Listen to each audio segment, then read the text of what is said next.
If we lose this debate right now, for the next several decades, they're going to use this pandemic and fuel the narrative that what caused the inflation of the pandemic was the spending on poor children. Right. And that's why we shouldn't do it. And for people, the leftist among us, not to be screaming at that at the top of their lungs, feels politically negligent and unethical. The standard approach is a dead-end street that blames everything on progressive public policies that actually improve quality of life and democratize the system. And who's defending those policies? I call them the gatekeepers in the economics profession, the gatekeepers in the political system. Do whatever it takes, just don't touch my powerful friends and don't change Larry the structure of the system. Here. I am extremely glad today to be joined by Professor Fadhel Kaboub, an associate professor of economics at Denison and president of the Global Institute for Sustainable Prosperity. Welcome, Professor. Thank you for having me on the show. It's a pleasure. So I came across you when someone on my timeline, thankfully, tweeted into my eyesight a podcast episode you had done where you offered one of the most clear explanations of what causes inflation, what inflation is, and also an overview of what MMT is that I have ever heard. Could you bless us by starting by basically explaining what's going on with inflation right now in the United States? Thank you. Yes, my pleasure. Well, a quick shout out. This was an episode on Macro and Cheese, which is a podcast by real progressives. So let's start with the basics, just so that people understand what we're talking about when we're talking about inflation. Inflation is measured and published by the BLS, the Bureau of Labor Statistics in the US, on a monthly basis. But when we talk about inflation, we're talking about annual inflation changes, not just the monthly, month-to-month changes. And the way it's done basically is the following. The BLS looks at the average American family, not the richest, not the poorest. And we look at what they consume, literally like groceries, clothing, entertainment, you name it, everything you think of in terms of your daily, monthly purchases. And then the BLS puts a price tag on all the items that average families consume. Not the most expensive item, not the cheapest item, but kind of the average on every item you can think of. Milk, butter, vegetables, everything else you can imagine. And then the BLS constructs an index, or think of it as a weighted average. And of course, weighs the more important items a little bit heavier than like a bubble gum or something like that. And that becomes the consumer price index, which is what the BLS publishes every month. And when that consumer price index, CPI, increases month to month, year to year, we call it inflation. And if it decreases, we call it deflation, which is the opposite of inflation. So what we've been experiencing now, this inflation, has to do with that average price level increasing. And it's an average, it's a weighted average. So of course, there are items that increase substantially, items that increase barely month to month. And there are items that actually decrease over time. So pre-COVID, pre-pandemic, when you think of the things that really drive inflation in the US for the last couple of decades, 3 decades, there are 4 basic categories. Most people know them because we pay the price for these things. It's healthcare, it's education, it's energy and transportation, and it's housing. These are the drivers of inflation. Lots of other categories have been deflating actually over time, especially the cheap stuff we import from China and other countries and so on, consumer electronics and textiles and things like that. So that's pre-pandemic inflation. When the pandemic hit, obviously there's lots of other factors that entered into what we would call inflation pressure points that added to these problems. And it has to do with the disruptions to the global supply chains. And that's because we live in a global economy, shipping costs increased, disruptions in actual production produced shortages. So that's what really drives the current kind of system of inflation. And here maybe we should pause and talk about what the MMT economists refer to as the sources of inflation versus what mainstream economists and kind of talking heads in the media usually refer to when they talk about inflation and how we deal with it, how we tame inflation or stop inflation. So I'm happy to discuss those debates. So I think you're right to pause there for a second. And if you can tolerate me just translating this into the most, basic terminology possible, inflation is when goods costs more.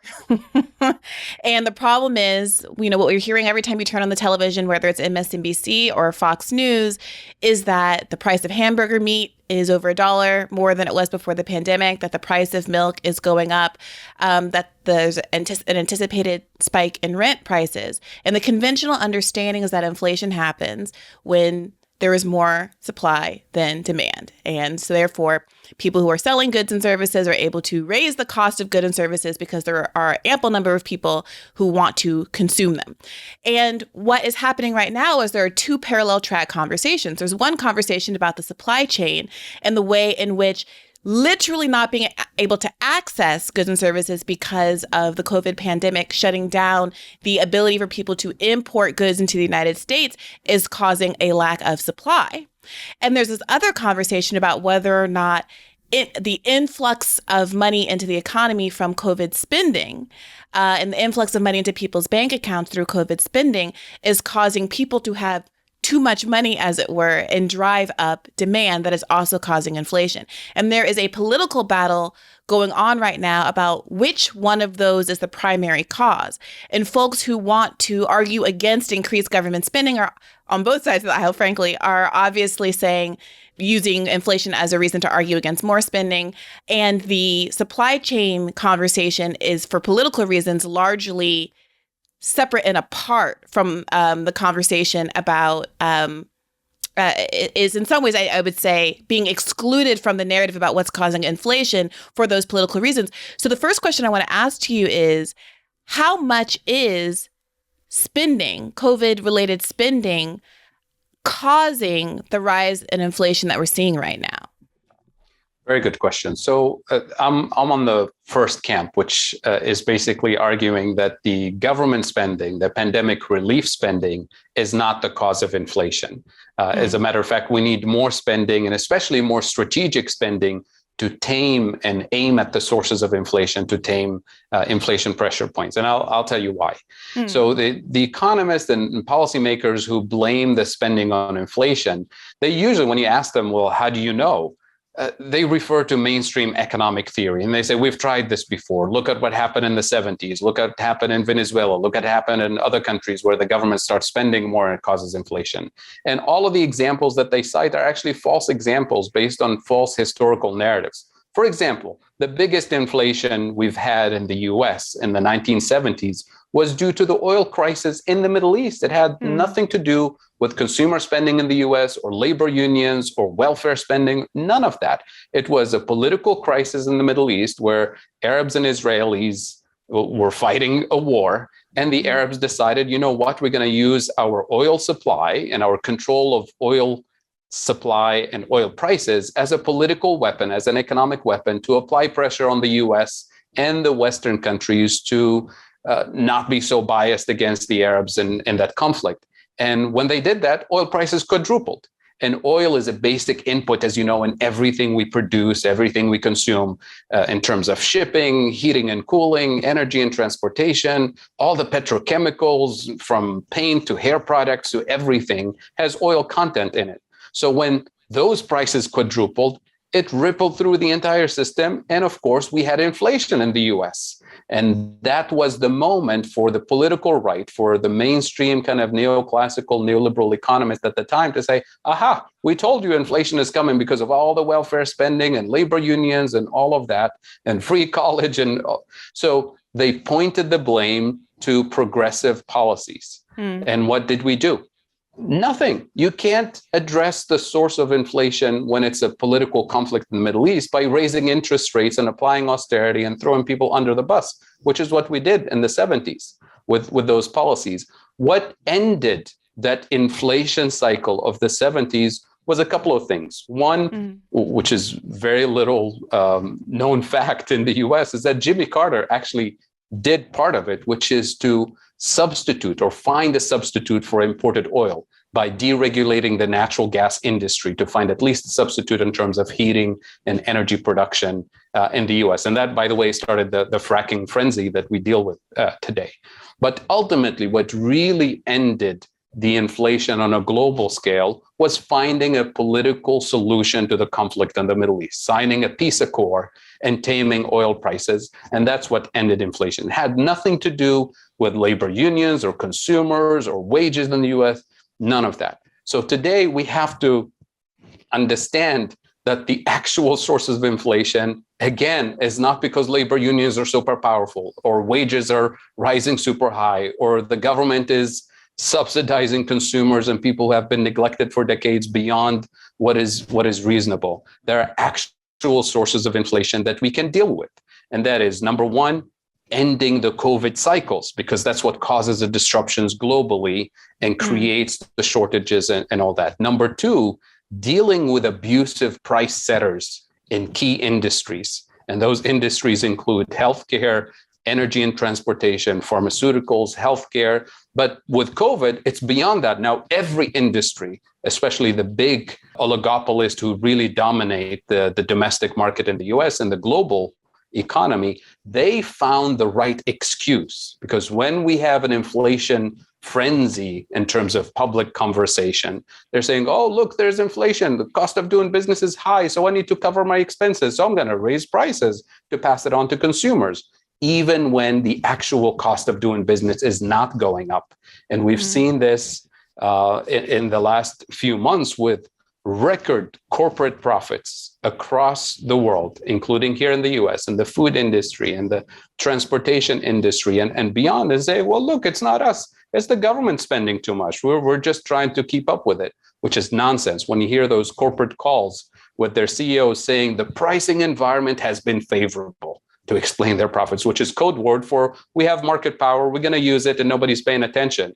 Just blame the government for subsidizing those who have been displaced by the COVID pandemic. So we have to tame the abusive price setting behavior. We have antitrust laws that have been, outdated and need to be strengthened and implemented effectively. Tax and regulate abusive market power, not because we need their money or their permission to fund government spending, but because that's how we democratize the system. That's how we deliver a prosperous economy and actually deal with the inflation pressure points. So what would that look like? What does taming that abusive market power look like in some of these sectors in particular that you named as drivers of inflation, whether it's housing or healthcare or education? So let's say housing or transportation or any of these big sectors. Taming market power means two things. One, you have artificial shortages that are created, which allows them to exercise that abusive market power. In some cases, let's say in when it comes to real estate, it has to do with having a national level kind of homeowners bill of rights, which many people have been arguing for, that does two things. Number one, increases the availability of affordable housing via public investment. Number two, implementing rent controls, capping levels of rents in key cities where you have serious inflation and out of reach prices. And number three, regulating real estate companies in terms of how much they can buy within a particular region, what tax breaks they use to develop, and all the incentives that have been handed out to real estate companies and financial institutions to fuel a lot of gentrification in major cities and so on. Especially after 2008, when you look at the massive amount of real estate, especially rental properties, that have been gobbled up by hedge funds and Wall Street companies, it's unsustainable to have a functioning country with a middle class, with a thriving middle class, when you have a handful of companies or a handful of individuals at the end of the day who controlled 50-60% of the national rental market and abuse the system and abuse renters over the last 10 years. So that's not a democracy, right? Isn't that exactly what's going on right now, where these management companies have swooped in the course of the COVID crisis when there was that depression in housing values last year, and just bought up all of the properties that were left when people fled the cities and did the work from home and left urban areas. And now they're anticipating this huge spike in rental prices next year because of exactly the phenomenon that you've described as happening in 2008. And we can go through a whole list. Globally, when it comes to food prices, we have 5 mega corporations that literally control the global economy in terms of food. That's not a competitive system. And of course, when the environment is favorable to them, they raise prices as they please. And even when the environment is not favorable, like pre-COVID, they too control prices. It's kind of funny when people talk about price controls when it's a reference to government controlling and stabilizing prices. But we have price controls all the time by the super corporations who control prices. It's just that it's not announced in a democratic way, or it doesn't have a public purpose. It has a for-profit purpose, obviously. Same thing in healthcare. For prescription drugs like insulin, we've known the formula for producing insulin for decades. And it's a vital drug for hundreds of millions of people around the world. Why does it have to cost hundreds of dollars per consumer per month in order for people to survive? That's pure abuse of market power. Well, I'm glad you brought up price controls, because there was an interesting article recently by Eric Levitz in New York Magazine titled "Who's Afraid of Price Controls?" It's from January 2nd. And he engages with a controversy that emerged after an article was written which argued for these price controls, which, correct me if I'm wrong, but in the economics field are considered to be kind of like a dumb solution to inflation, because they cover for what is an underlying phenomenon that needs to be addressed by artificially forcing prices lower so they're not the costs are passed on to the consumer, but without dealing with the underlying concern. And what he argues in this article is that there are certain areas where price controls make a lot of sense. Housing, as you mentioned, for the reasons you mentioned, rent control, which is shown not to have some of the negative effects that people anticipate with price controls, and also with the pharmaceutical industry, pointing out, as you've done, that there are incredible market distortions that already exist that have caused pharmaceuticals to be as expensive as they are. And it makes all of the sense in the world to implement some kind of price control here. Is he right? Are people right to be thinking more critically about price control, or thinking differently about price controls, and pointing out that it is just as silly to think you're going to control inflation with interest rates as it is to kind of have a basic kind of facile understanding of what you can do with price controls? Yeah, people usually think of price controls as impeding on their freedom and freedom of the market and so on, but they're prevalent actually all over the place, not just during World War II, which is usually the main reference to the price control administration, which we had here in the US during World War II.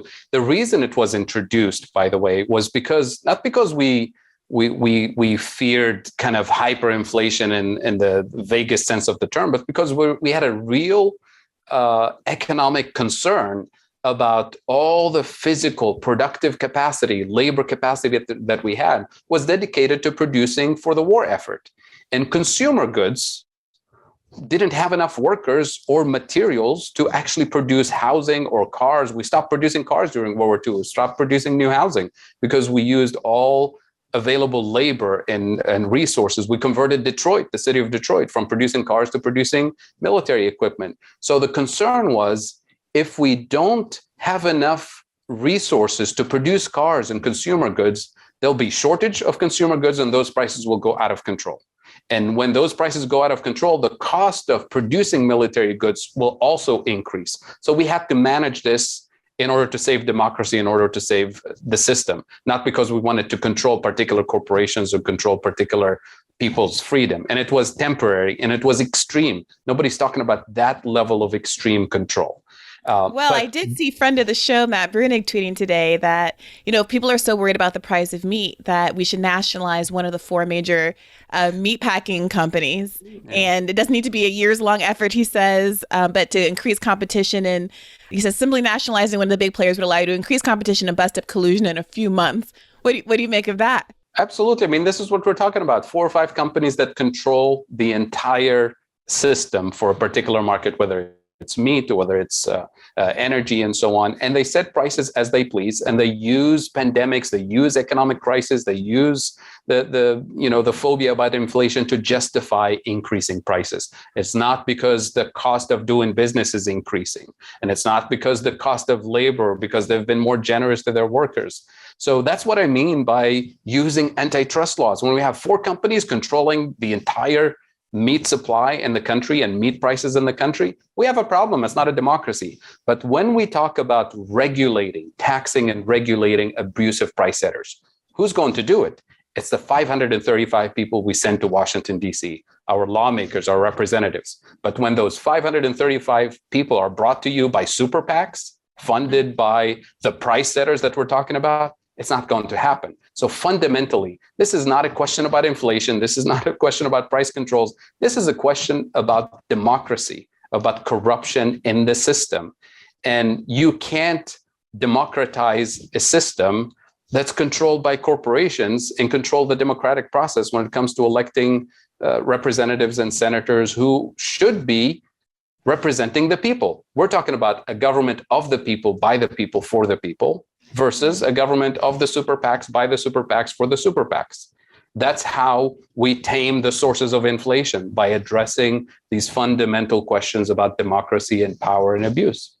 One of the most striking aspects of the podcast episode I heard you speak on was your discussion of how inflation is the way to address inflation is a political one, as opposed to this kind of economic one, pointing to the crisis in the Middle East as being the cause of inflation in the 1970s, as opposed to this kind of an ephemeral, very vague understanding of interest rates as the primary means of control. Yeah.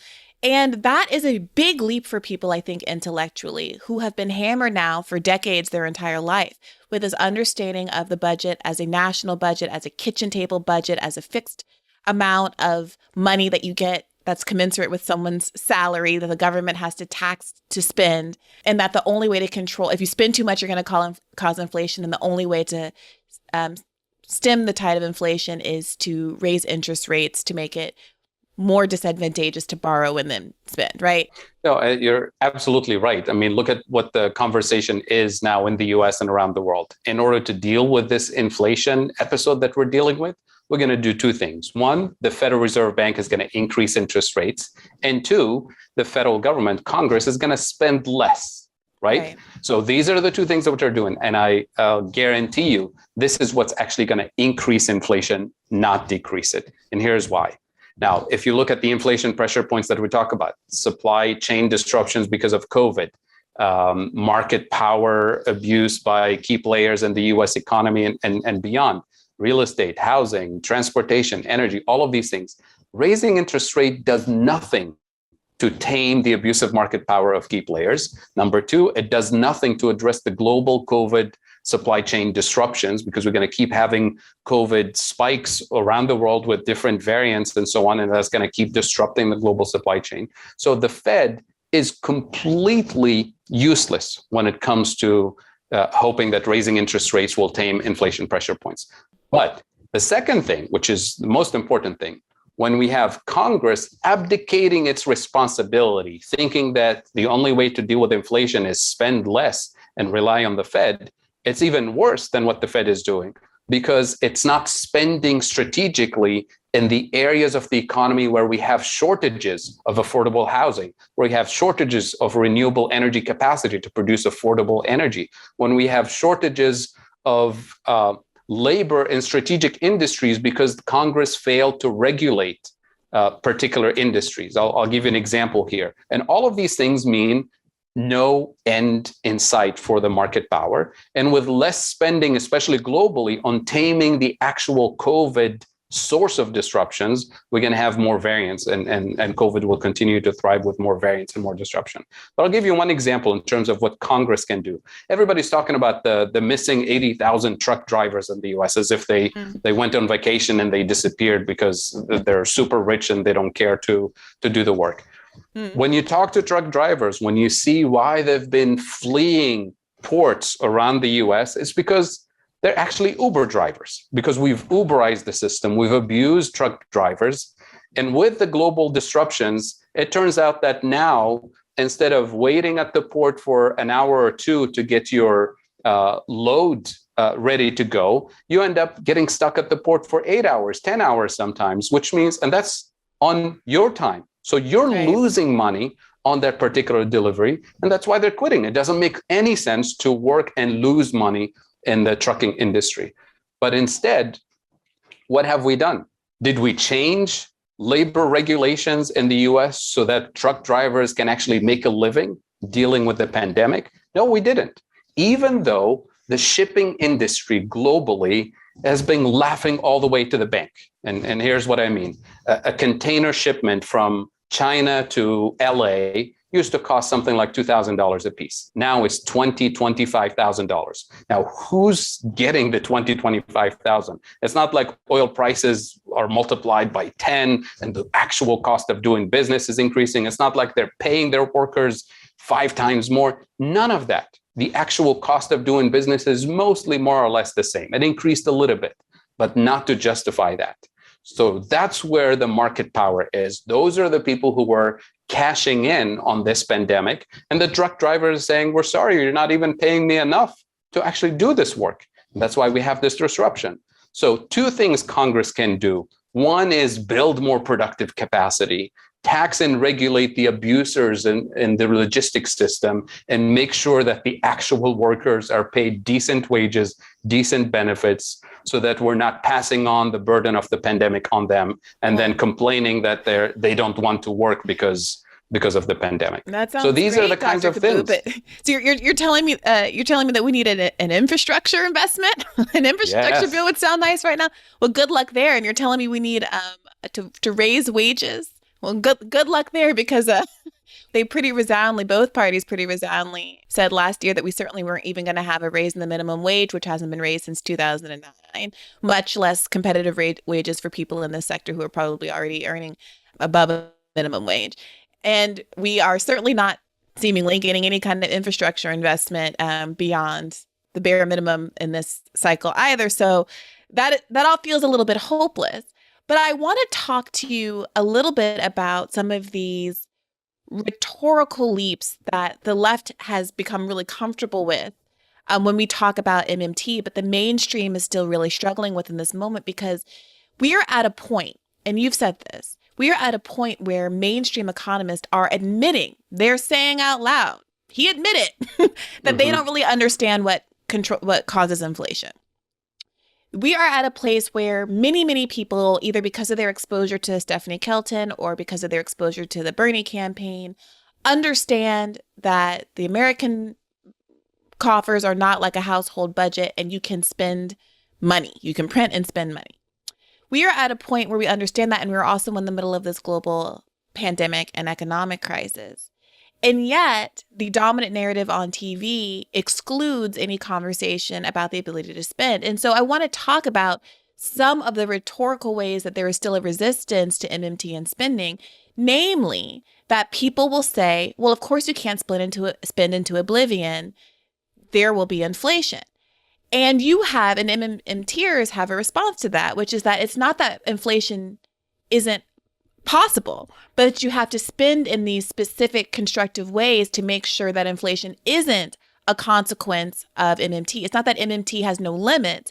There are inflationary limits, but there is a way to address that by the way that we spend. Can you unpack that for us? Yeah, I'll make it even more mind-blowing for your audience, which is the following. What MMTs are arguing is that if the government spends more, much, much more, it can actually reduce inflation, not fuel inflation, which is counterintuitive, right? Because more spending usually means inflation. Now, we could have too much government spending causing inflation. We're not denying that. But if we know exactly where we spend, and if we know what to tax and regulate strategically, we can have 3, 4, 5 times more the spending that we were planning without causing inflation. And here's how. So remember the 4 sources of inflation we talked about: energy, transportation, housing, healthcare, education. And these are the main drivers of inflation pre-COVID. Let's put COVID aside for now. We can talk about the COVID pressure points. What we've been talking about for years now, especially with the Green New Deal movement over the last few years. When we talk about Green New Deal, we talk about massive investment in renewable energy. Why? Because we want to get rid of the abusive power of the oil and gas industry and replace it with more competitive, clean energy, decentralized energy system in the US that increases energy production and kind of delinks with the global oil prices. That's one way to tame the inflation pressure point from the energy sector, from the transportation sector. Number two, when we talk about Green New Deal, we talk about Medicare for all as part of it, not as a nice add-on to a shopping list. Why? Because that's how you democratize access to healthcare. That's how you tax and regulate abusive market power and the healthcare industry and the pharmaceutical industry to make it more accessible and to increase the supply, increase the productive capacity and affordability of healthcare. That's how you tame that inflation pressure point. Number three, in the Green New Deal, we talk about access to public education, free public education in terms of college education, because that's how you remove the burden on students in terms of student loans. Number two, that's how you fuel the production, literally production of skills that we need to staff the economy of the future with higher technical skills, higher educational academic skills that will fuel the future of the economy, of the future economy, because the future economy is not going to be more labor intensive, is going to be more technical skills incentive, more digital, and so on. So that's how you tame the source of inflation, by producing the skills that you need as opposed to having shortages of skills. Number four, a Green New Deal also includes housing, investment in affordable housing, public housing, rent controls, taxing and regulating abusive market power of real estate companies and finance companies so that we tame the source of inflation and democratize access to affordable, high quality housing. So these are the things that require way more spending, but they actually tame the source of inflation. So if you know what to spend on strategically, you reduce inflation. But my worst nightmare when we talk about the Green New Deal is for the label Green New Deal to be hijacked by people who want to kill the program eventually. And we start spending a little bit left and right and say, look, we've done quite a bit of spending, say Biden type spending, but it does nothing to abusive market power. It does nothing to the strategic areas that I described in terms of increasing productive capacity and democratizing access. And then, of course, you take an inflation machine and you feed it more spending. What is it going to do? It's going to produce more inflation and then say, aha, we told you the Green New Deal is too expensive. It causes inflation. Let's cancel all that spending. That's what we're talking about. The part that is a little like jelly in my mind, but really provocative when I hear you talk about it, is why it is that certain kind of spending has one effect and another kind of spending has another effect. So there's this kind of idea conceptually that there's too much spending, there's just dollars floating around in the air, and it lowers the value of the dollar. But if you, and there's various examples globally that people will point to, whether it's, Venezuela or what have you, or, where people are burning wheelbarrows full of money to try to curb inflation. And you cited an example of this, I believe in Tunisia, where you were saying that, if you do certain kind of spending that affects the economy, local economy in certain kind of ways, it will require you to import more and have these negative downstream effects. But if there were certain kind of investments that were made preemptively, you wouldn't have those effects. Can you just help me to understand why one kind of spending versus another has a different kind of effect? Absolutely. So you have to figure out what is the actual source of inflation in a particular country. Since we talked about the US, we can talk about other countries, like developing countries that deal with inflation way more on a regular basis than the US. So most developing countries rely heavily on food imports and energy imports. So every time the government spends on social services, on education, on health, it gives people income. They go out and buy more stuff. And it turns out a lot of the stuff that they buy is imported from other countries. And then they say, oh, look, we have inflation. Why? Because when you have a trade deficit, when you import too much relative to what you can export, your currency becomes weaker relative to the dollar, relative to the euro. And when you have a weaker currency and you use it the next morning to buy wheat or rice or medicine from the global economy, you're going to buy it with a weaker currency. So you'll be literally importing inflation into your economy. And then they say, aha, we told you all this welfare spending causes inflation. And it's because of the structural weakness that the economy has.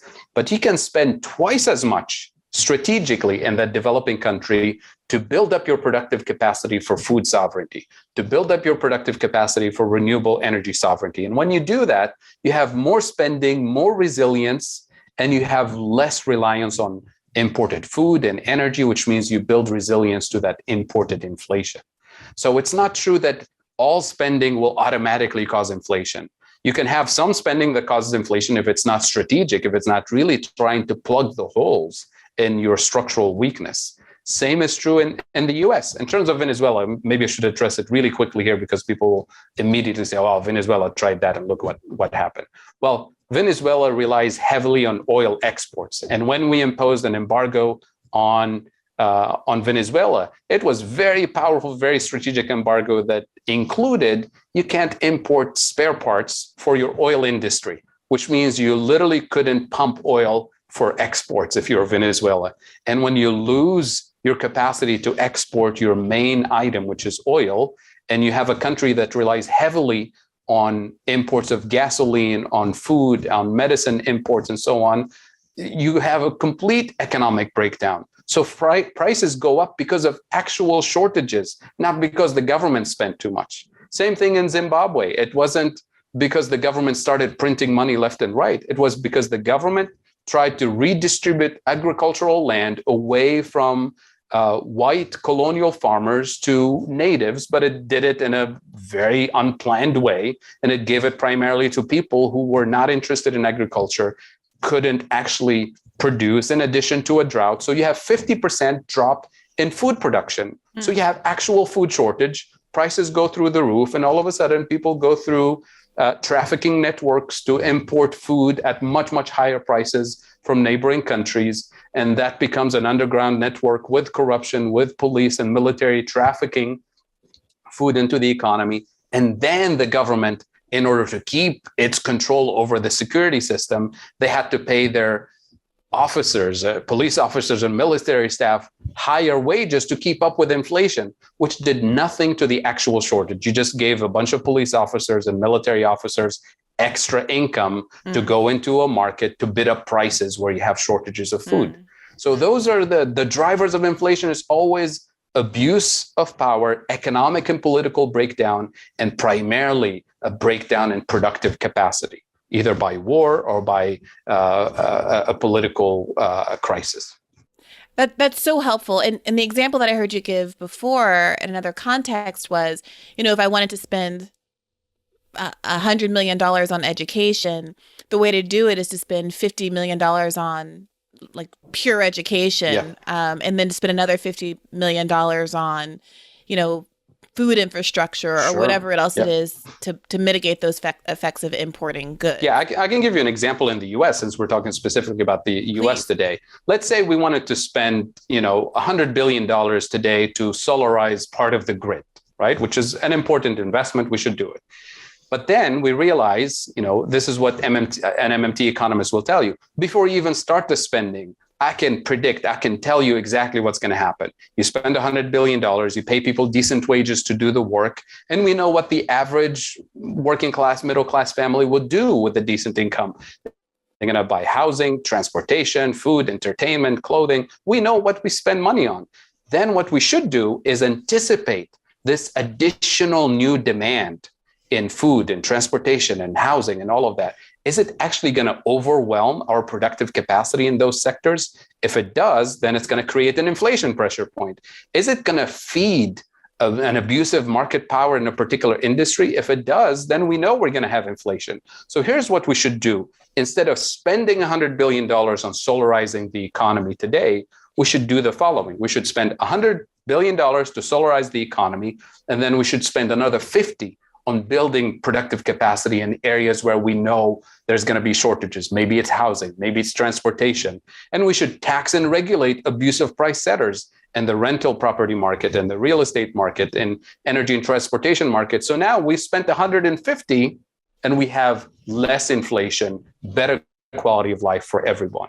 But instead, what the mainstream tell you, no, you can't mess with the system. If you spend 100 billion, it's going to cause additional inflation. So we should cancel the spending and throw people under the bus. So this is where the MMT analytical framework is really a framework for hope, for progress. And the standard approach is a dead-end street that blames everything on progressive public policies that actually improve quality of life and democratize the system. And who's defending those policies? I call them the gatekeepers in the economics profession, the gatekeepers in the political system. Do whatever it takes. Just don't touch my powerful friends, and don't change Larry the structure of the system. I'm happy to say I say it all the time on Twitter. So, you're really breaking my heart here, because I'm hearing you talk, and all I'm hearing is Bernie's policy platform. All I'm hearing is the Bernie 2020 agenda. Well, his advisor was Stephanie Kelton. So. Right. And, I heard someone on a different podcast you were on ask you this question. This was a podcast that you recorded prior to, I think it was after the election, but prior to Biden taking office. They asked you kind of to anticipate what you think the Biden administration was going to do. And also, how much do you think there's simply an ideological misunderstanding that's going on here, and how much is people's craven political motives and bad faith actors that are influencing our pervasive understanding of economics as a country? And if it's more the latter, what do you do about it, and what do you see as the trajectory going forward with another 3 years of the Biden administration? Yeah, I mean, this is a tough question. I don't remember that conversation from a couple of years ago. But this is really what it's all about. I mean, the Biden administration claims that they want to do the right thing, fight climate change, raise wages, address the pandemic, and all of these things.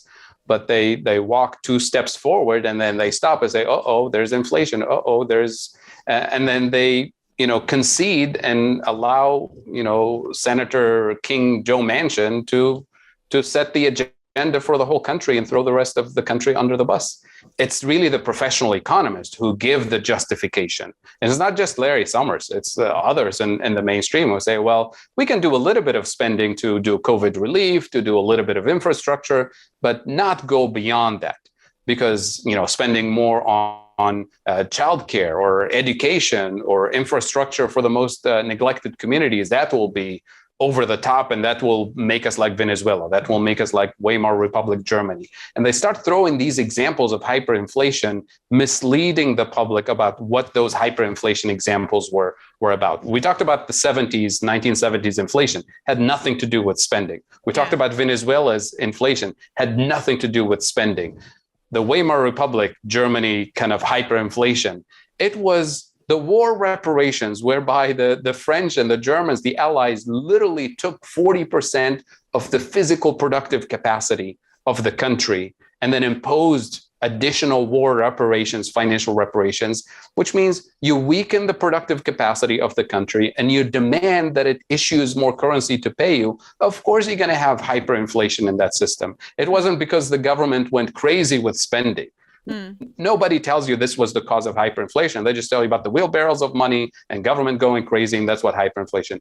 It's pure scare tactics that, unfortunately, professional economists repeat these myths, and that's why I call them gatekeepers, because they use them to justify the status quo, to justify austerity policies, and that's there's just no mainstream pushback. There's no, absolutely. Look, obviously, there's you and there's Stephanie Kelton, and God bless you doing the Lord's work. But I think that part of the frustration is the growing frustration among the left, specifically when people are thinking about the Bernie 2020 campaign and what might have been, is that there is a world where Bernie, I don't mean to put it all on him, but as the most high profile person who embraced this way of thinking, not being so conciliatory with the Biden campaign in the course of the primary, using the pulpit he had as a conceding leading candidate in the Democratic primary with a big constituency behind him, could have used his platform and could continue to use his platform to more explicitly push back against the prevailing economic narrative. And especially now when there's nothing on the line, all the campaigns are over and it seems unlikely Yeah. that he would run. There is a world where even if you think that it wasn't wise for him to be explicitly talking about MMT in the middle of a presidential race, that now is a moment to be really ringing the alarm bell about what could be done in this moment and to help educate the public so that next time a Bernie style candidate comes down the pike, we don't have to be having these ridiculous conversations about how to spend in the middle of a political context where things can be taken out of context and it's very difficult to explain a whole economic re-education in that broader context. And we're not seeing it. Yeah, I'm going to be a little harsher on Bernie than you. I mean, this stuff should have been done before the campaign and during the campaign, not just afterwards. I mean, a couple of things. When I talk about the abuse of market power and all that, it sounds like Bernie because he talks about the corruption and all of that. But name names, do something. I mean, we didn't have the New Deal of the 1930s without the Pecora investigations. The Pecora investigations was a massive anti-corruption campaign within the Congress, right? That actually tamed the power of Wall Street and tamed the power of the oligarchs of that generation. Where is our new Pecora investigation? Why are we not going after the abuse of market power? And that, to me, is a critical component of a Green New Deal. You can't have a Green New Deal without a clean New Deal when it comes to political corruption and abuse of market power. So many of us have been calling for a modern day Pecora investigation to cleanse the system of this abuse.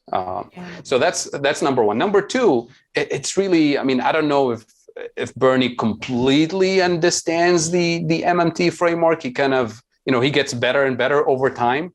But I don't see like the whole comprehensive vision. And it takes a political superstar to do this. He's clearly a political superstar, but a political superstar that doesn't need to kind of check notes on a particular argument about inflation or about spending.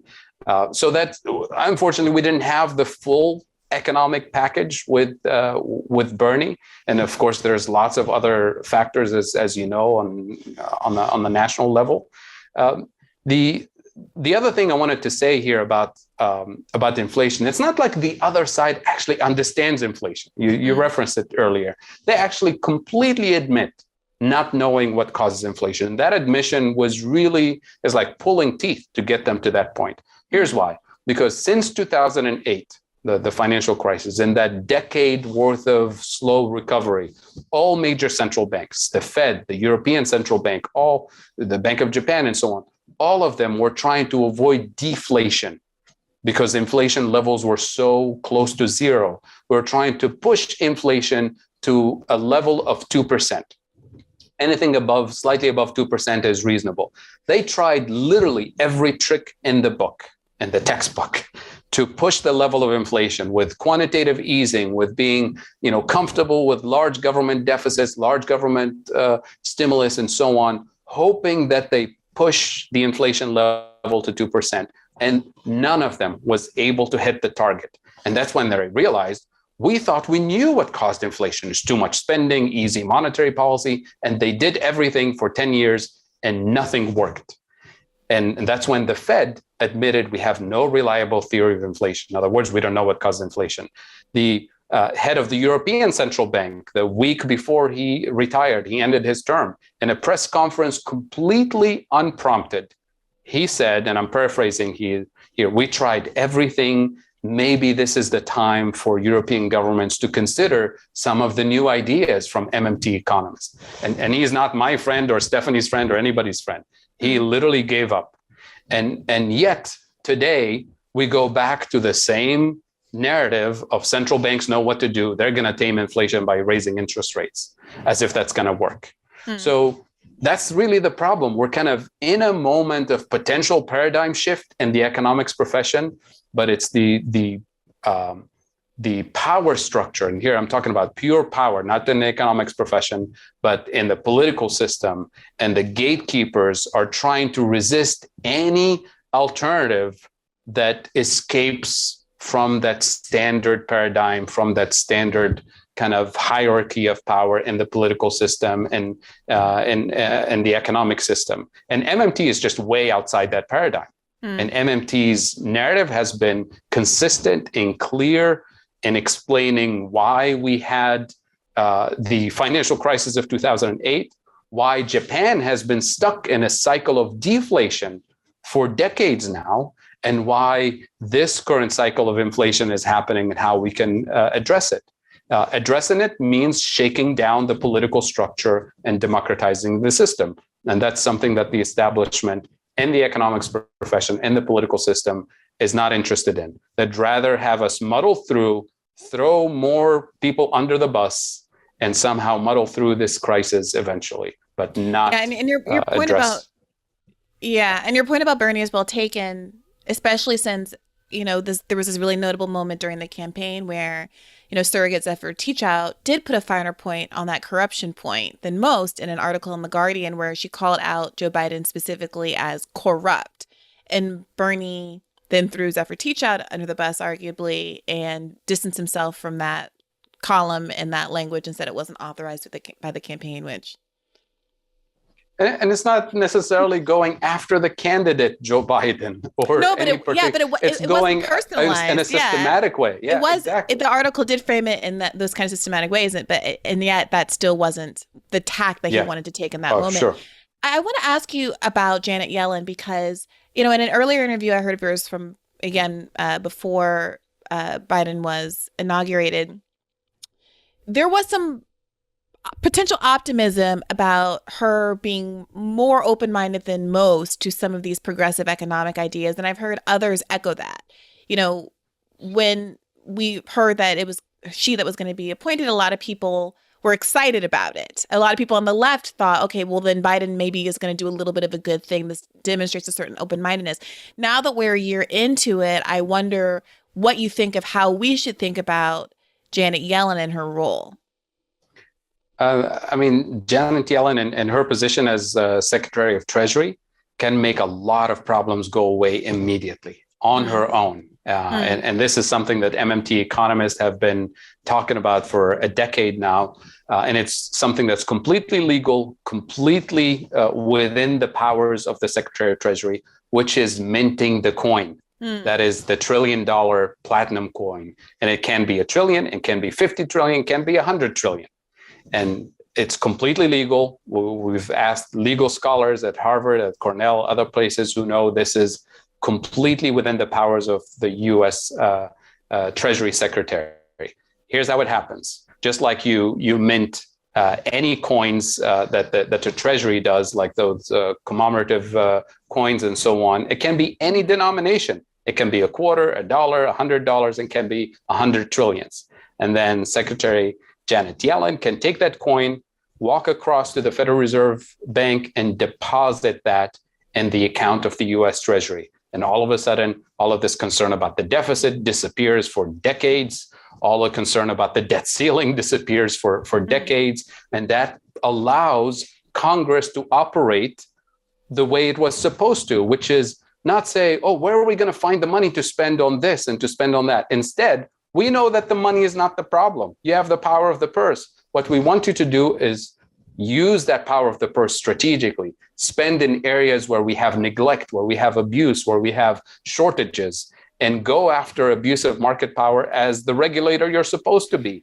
The SEC, all the federal regulatory agencies empowered with staff and laws that Congress need to mandate in order to tame the abusive market power. So Janet Yellen is not going to do any of this. And we've known this since the Obama days. They said, we're not going to mint the coin. And clearly, the Biden administration is not interested in doing that either. So you're saying, keep the $20 Harriet Tubman and give us $1 trillion coin. Exactly. But look, you gotta hear it out loud. It does sound like crazy pants to people. I mean, it sounds like I used to be a lawyer and I clerked for a federal judge. And we get all these admiralty law cases where people would give you paragraphs and paragraphs about why they didn't have to pay taxes based on some obscure whatever. This sounds like too good to be true. Why is it that minting a coin? I mean, you've explained that it's not that there are no limits, not that inflation can't happen when you spend too much. That it's when you spend wrongly. So why is that minting a coin wouldn't have some negative inflationary effects? Well, this is what this mint the coin movement in the last few years has done, is really brought people into, kind of face to face with this reality that Congress, a sovereign government of the United States, has the capacity to create money. We're not saying you create infinite amounts of money. That will be crazy, obviously, and inflationary, but you create within the limits that allow you to avoid those inflation pressure points that I talked about, which means if it's like one of my friends who's a good, one of the top scholars on this mint to coin movement, Briahna Gray, who's a law professor, he always says, think about you having access to a large lake of fresh water in your backyard. And then you decide you don't want to water the plants and you don't want to drink from it. You just take one little cup at a time, one little sip at a time, until you dehydrate yourself and your family and you destroy the crops with a drought for no good reason. And we're also not saying use the entire lake to flood the land, because that will destroy it too. We're saying use what you need so that your plants are thriving, so that your family is not dehydrated. And that's what we're saying. Don't create this artificial lack of water. Don't create this artificial lack of money and say government doesn't have money, as if we're talking about a household like you and I, who actually have to work hard to earn the income in order to spend. You and I can't create money, the US dollars, that is. And that's all that we're saying. The government can create more money through federal government appropriation, congressional appropriation.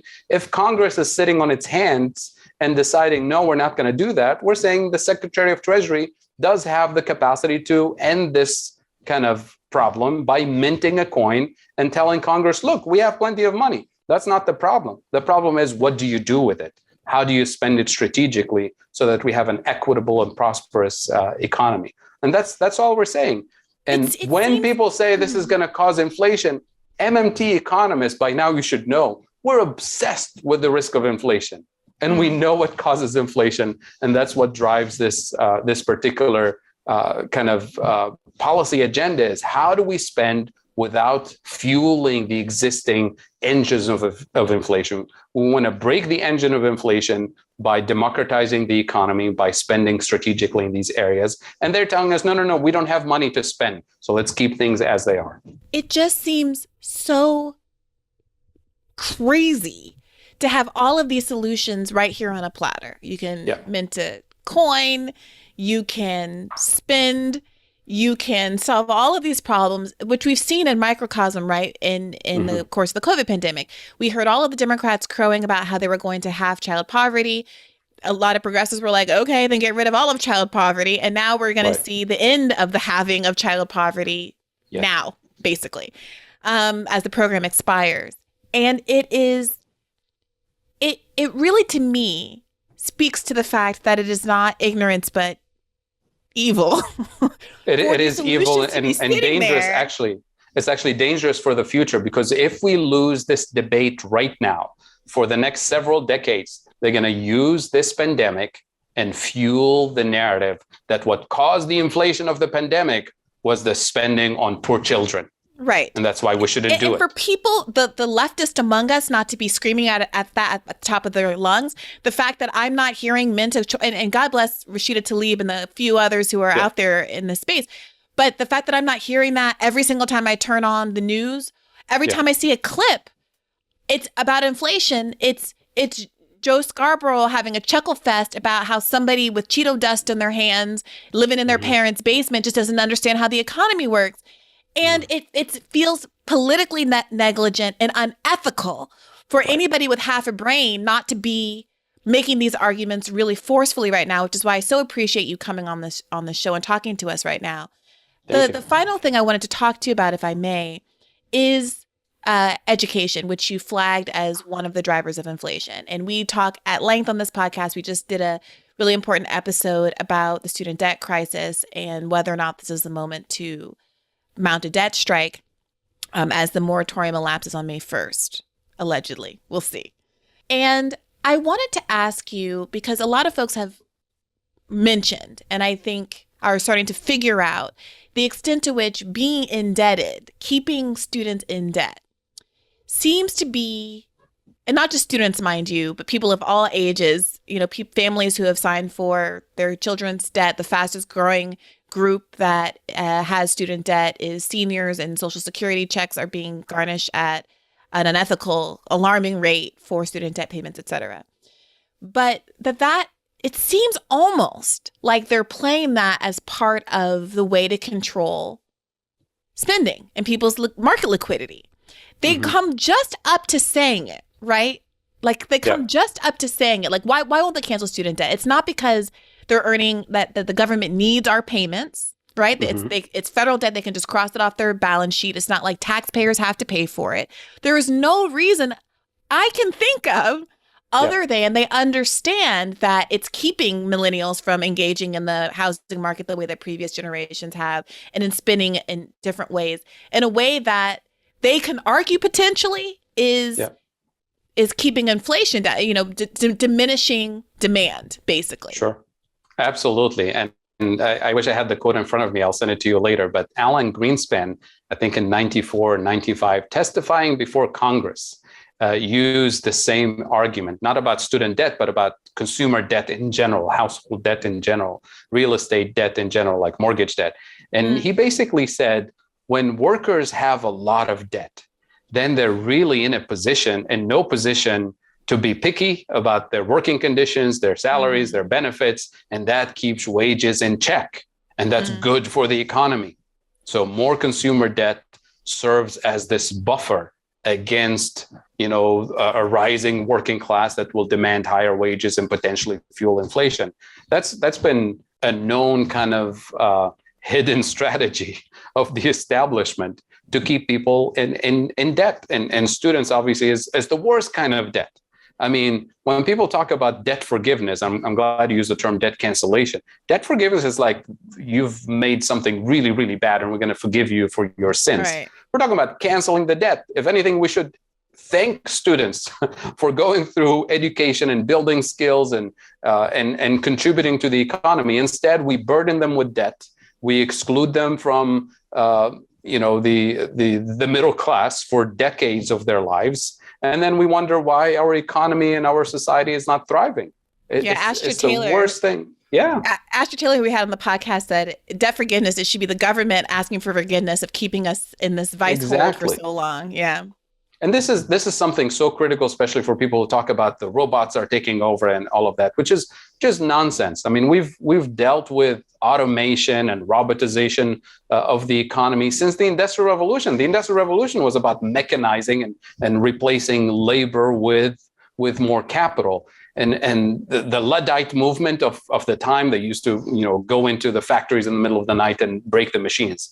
What are we going to do today? Break into Google and delete their codes? Of course not. We know how to adapt with automation, with technical change, and that is always with the following strategy. We know that every time technology comes in, it comes in with the requirement of higher skilled workers to staff the new industries, higher technical skills, educational skills, which means if we're going to continue to progress, we can't throw students under the bus. We need students to actually have more access to digital technology, to education and technical skills so that they can thrive in the digital economy of the 21st century. And that's how we make progress.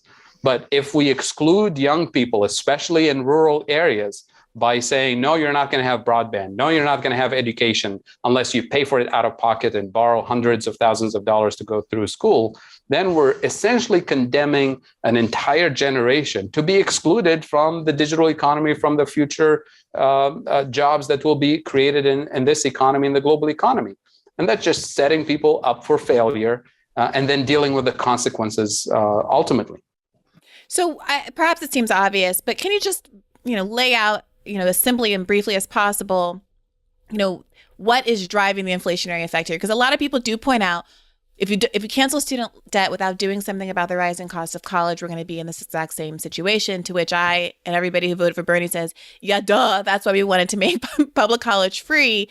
How do we get here? Why is it that education is one of the drivers of inflation? Oh, very good point. So a couple of things. It starts with public colleges and universities in the U.S. over the last few decades. When states start cutting their contribution to state universities and community colleges, how do they make ends meet? They raise the cost of tuition. So that's number one. It has to do with austerity at the state level for the last several decades. That's why tuition goes up. The second thing is colleges and universities, both private and public, they too are on the receiving end of inflation pressure points. That is to say, cost of energy, cost of heating and cooling. When you have abusive market power in those sectors, they end up doing the same.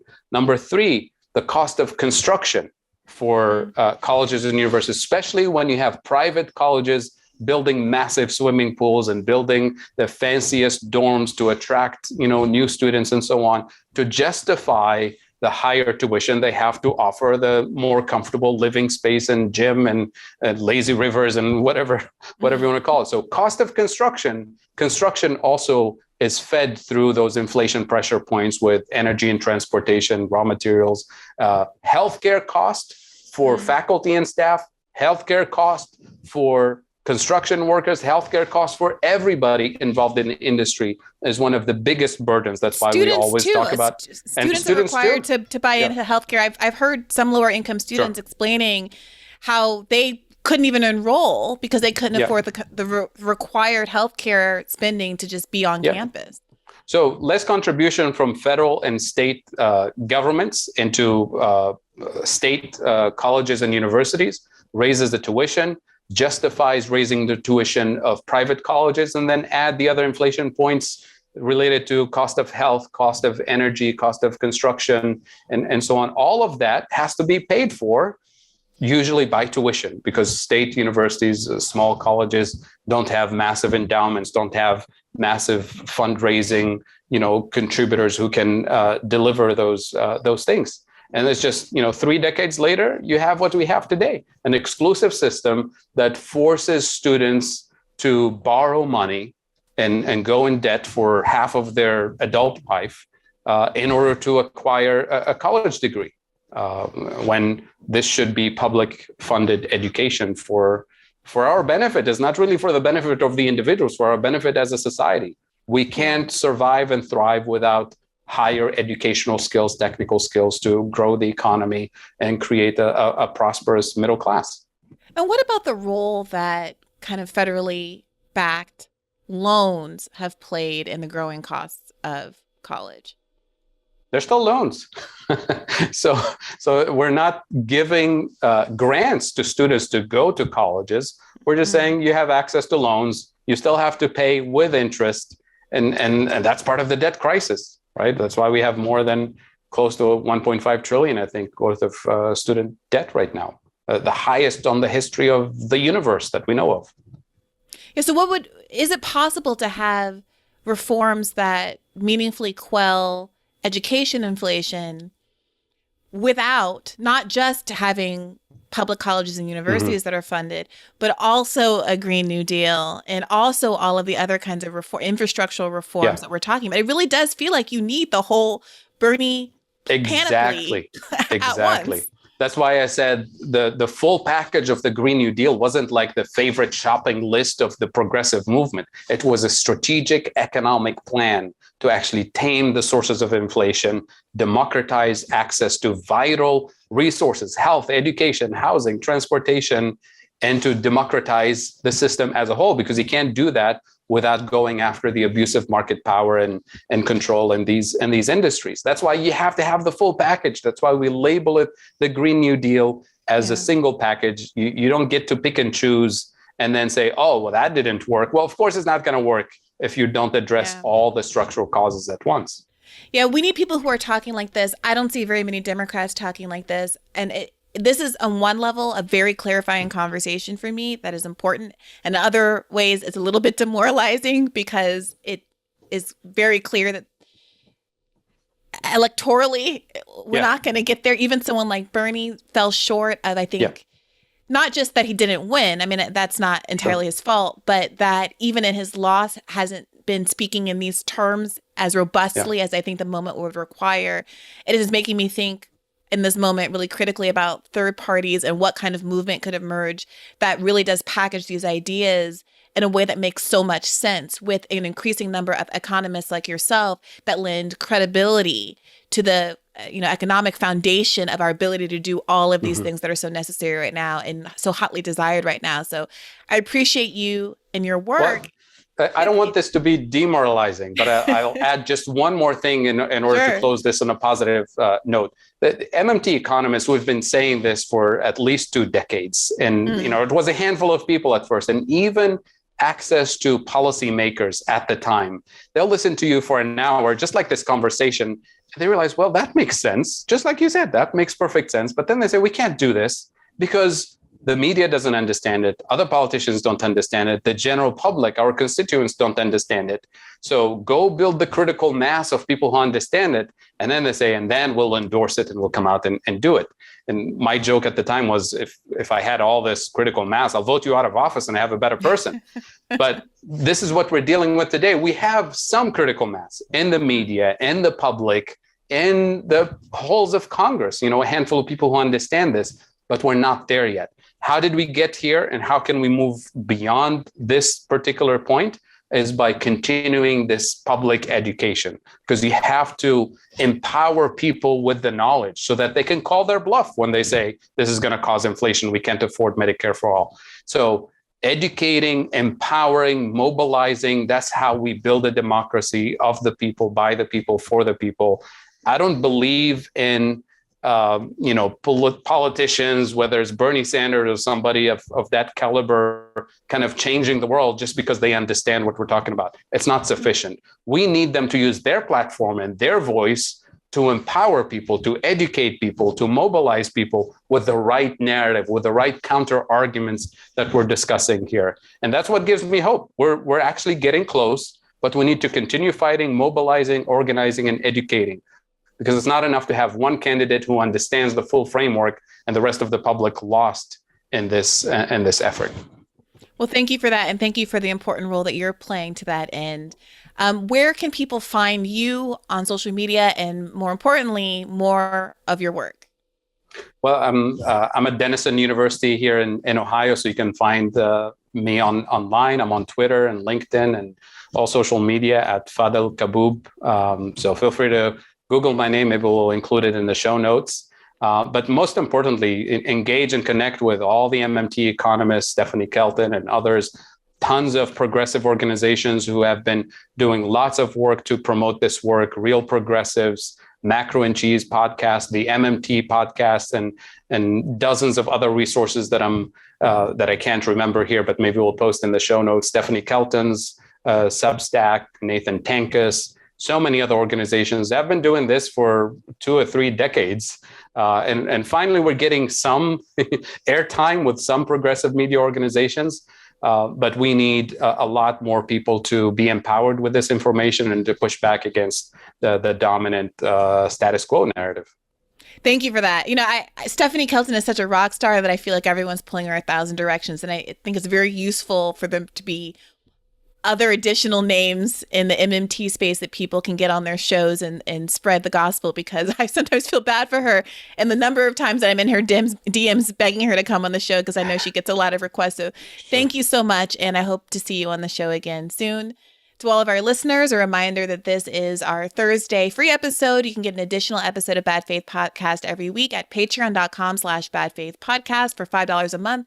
You get access not only to an additional podcast a week, but our whole back catalog of episodes, including Monday's episode that was extremely popular with Teslin Figaro, who really spoke some important truths with no holds barred, straight shot, no chaser, as is the name of her podcast, about the state of the progressive movement right now. So feel free to subscribe, support independent media, support efforts like hearing more from folks like Dr. Kaboub, and as always, keep the faith. Hey, YouTube, thanks for watching. Just a reminder that this is a podcast. You can catch an extra premium episode every Monday for $5 a month at patreon.com/badfaithpodcast. That's patreon.com/badfaithpodcast for $5 a month, an extra episode every week. Additionally, please do consider liking this video, subscribing to this channel. It helps us out. It helps independent media beat the algorithm. We appreciate you. And as always, keep the faith.